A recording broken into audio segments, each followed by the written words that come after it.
Thank you, Daniela. It is time for the headliner brought to you by Miller Lite, and we welcome in Corey Pronman, the NHL prospects writer for The Athletic. Corey, thanks for joining us. Really appreciate your time. I know you're really, really busy.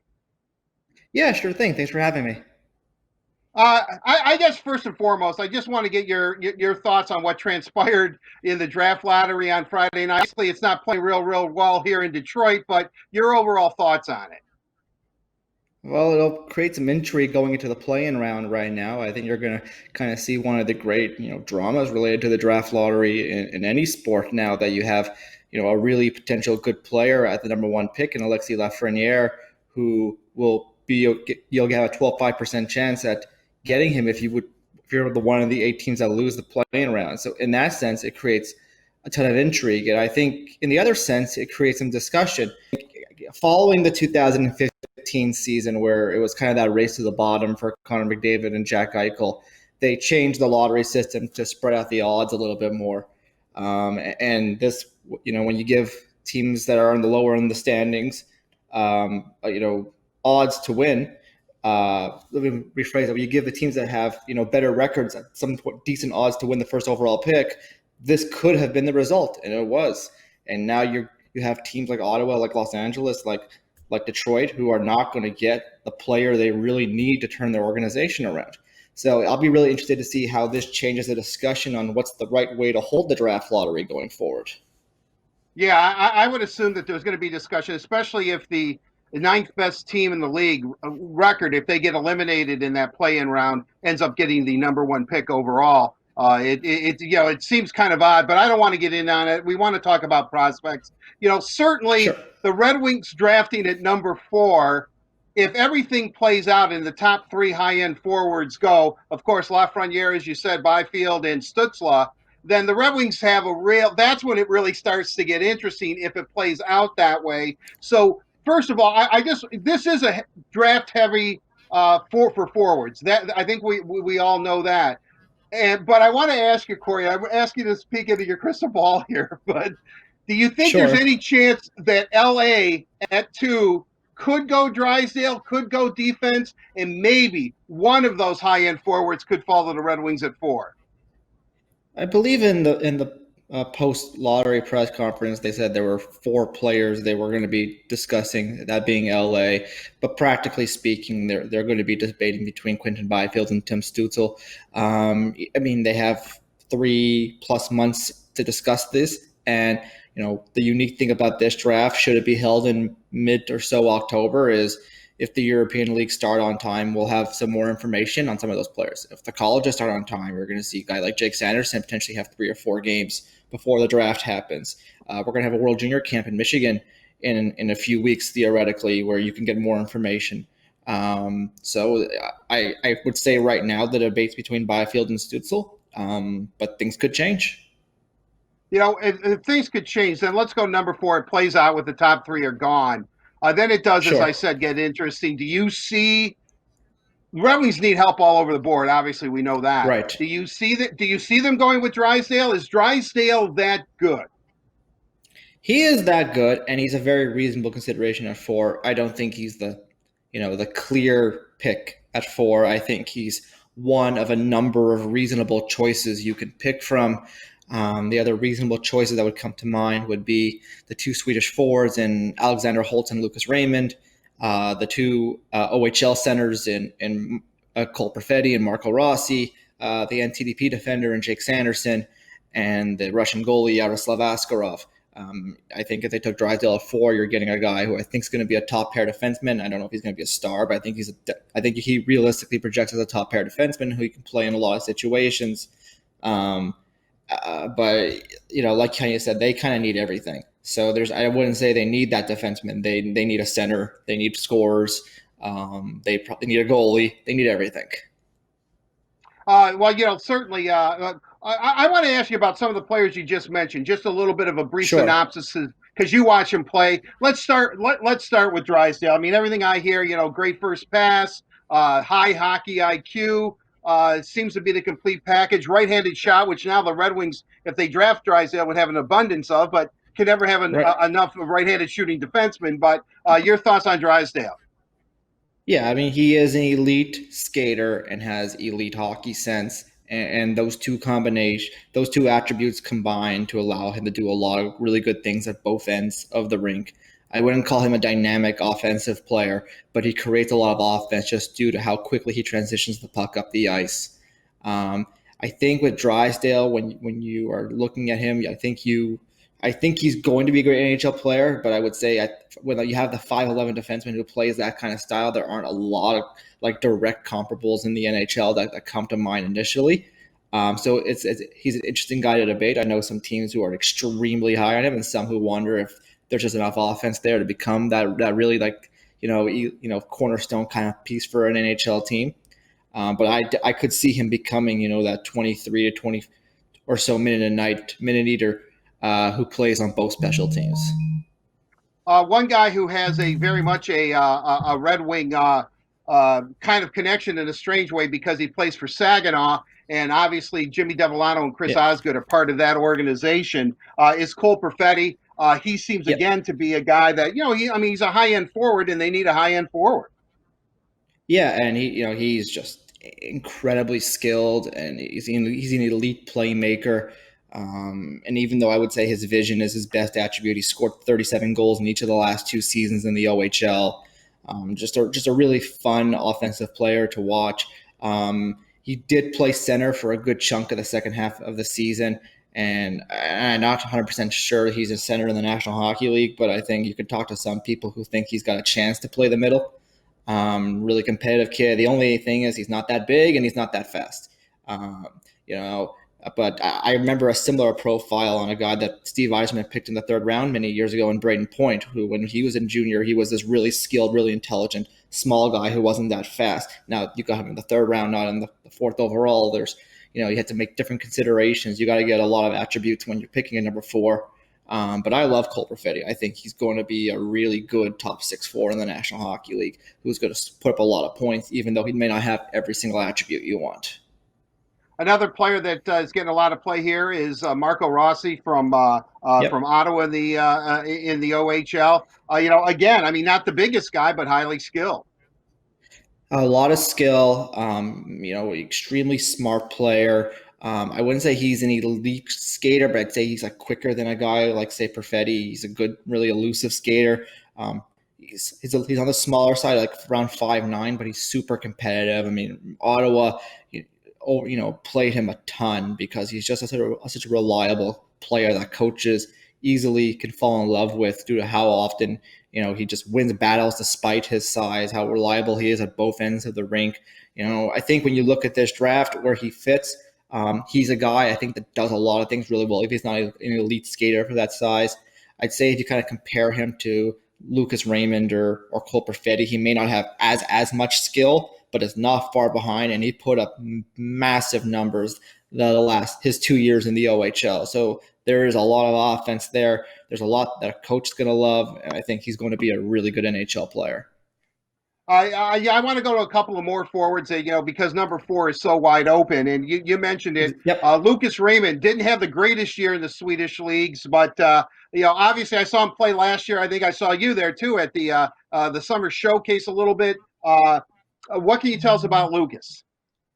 Yeah, Lucas, he didn't put up big numbers this year, but for Lunda, his Swedish Hockey League team was a really deep organization offensively. So it wasn't because of the player, it was just due to lack of opportunity more, and I expect next year he'll get a lot of opportunity. I mean, this guy is just elite skill. Like from what I've seen from this class, he has as much skill as anybody in the draft class. He makes so many unique plays. He can break a shift open with his puck handling and his vision. But he's a 5'11" guy with average foot speed. So those are the limitations. I think the comp you kind of hope for when you see a guy like that is like, oh, maybe he could be Mitch Marner, but I would say maybe Marner's a little bit better of a skater. But I mean, Raymond, I love watching Raymond. He's my number 4 prospect in the draft on my list because I just think the skill is Mm-hmm. just so elite.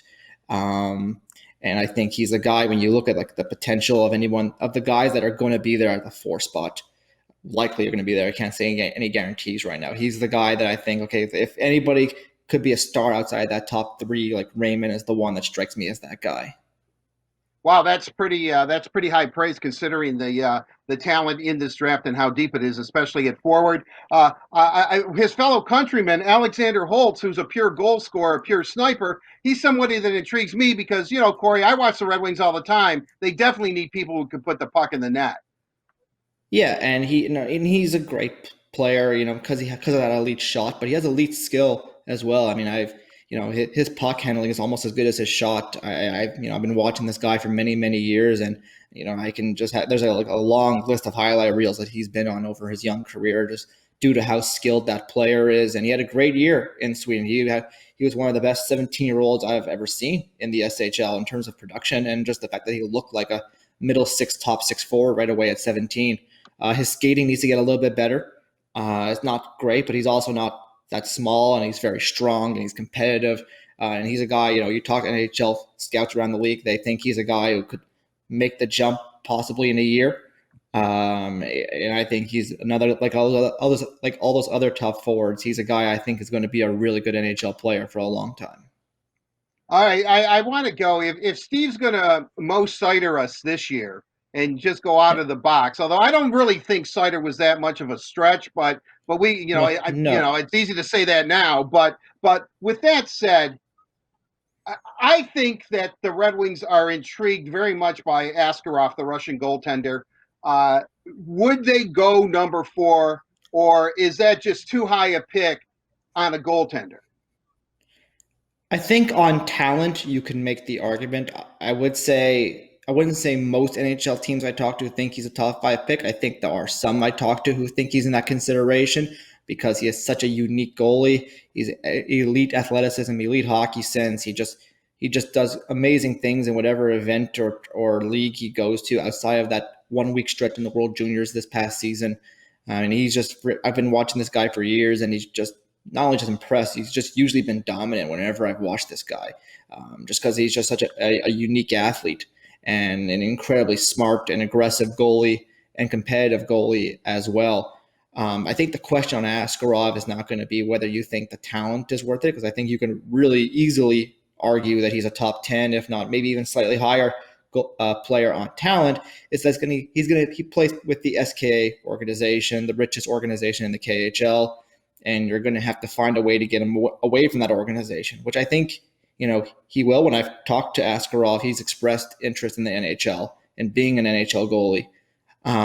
But he plays for SKA, and that's going to be a factor when you have a number 4 overall pick. Okay, and another goaltender, and a lot of Guelph Storm fans here in the metropolitan Detroit area.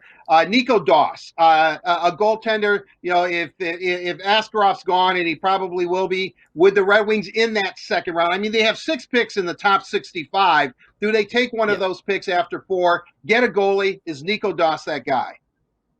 Maybe. I would say when I talk to NHL folks around the league, the number 2 goalie is a little bit more wide open. Some would mention him. Someone mentioned Drew Comessa with the NTDP, Joel Blomqvist in Finland, Jan Bednash in the Czech Republic. I would say it's wide open, but Dawes is in that conversation. He had a great year. He was one of the best, not just goalies, but players in the CHL, albeit as a re-entry player. Made the World Junior team.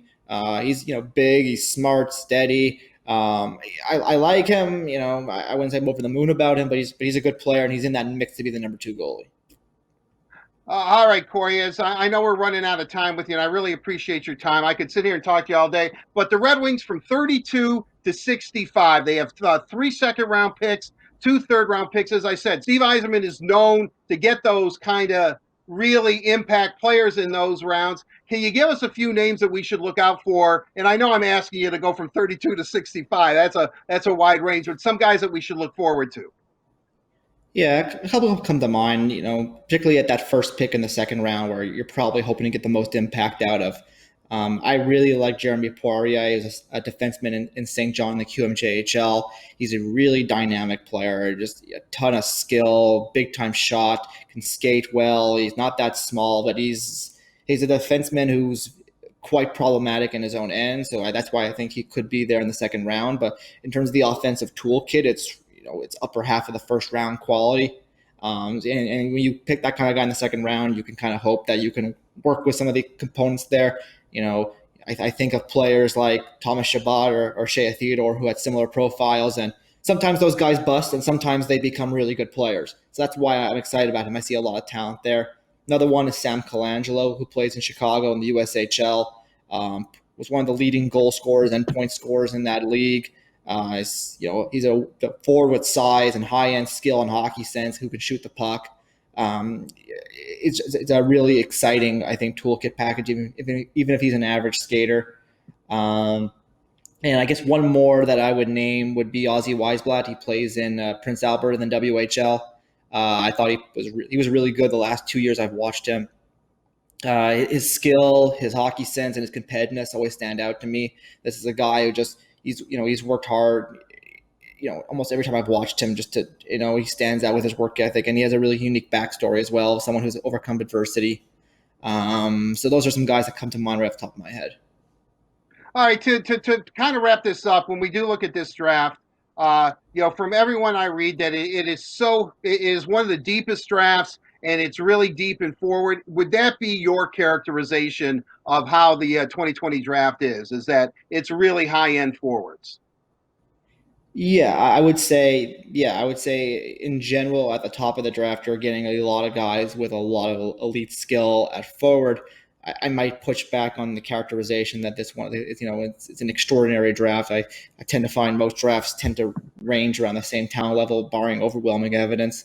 But I really like the forward group. I think at four, if you're not going for Jamie Drysdale, you're not going for Jake Sanderson, you're going to get a guy who I think has a really strong chance to be a top line forward in the National Hockey League, to be a guy who can be a driving force for your top line or your top power play unit, and provide a lot of skill and offense. Corey Pronman, the prospects writer for The Athletic, I really have to say this to you. I mean, I could talk to you all day. I mean, we've just scratched the surface. I have papers all over my office here, different players, things that I wanted to ask you. We didn't even get down to your tier breakdown, which I find fascinating. We're going to have you on. I think we're going to have a lot of time on our hands here the next couple We of months. will. So we've just scratched the surface, but I really do appreciate your time. You do an excellent job, and thank you for joining us today on the Headliner. Really appreciate it. Appreciate the kind words. Thanks for having me. All right, there you have it, there, Daniela. This is the Headliner, brought to you by Miller Lite, the original light beer with great taste and only 96 calories, available for delivery. Let's be honest, we knew even though the Red Wings dropped to fourth, they were going to get a good player at number 4, and based on what Corey said, they're definitely going to get one. Thanks.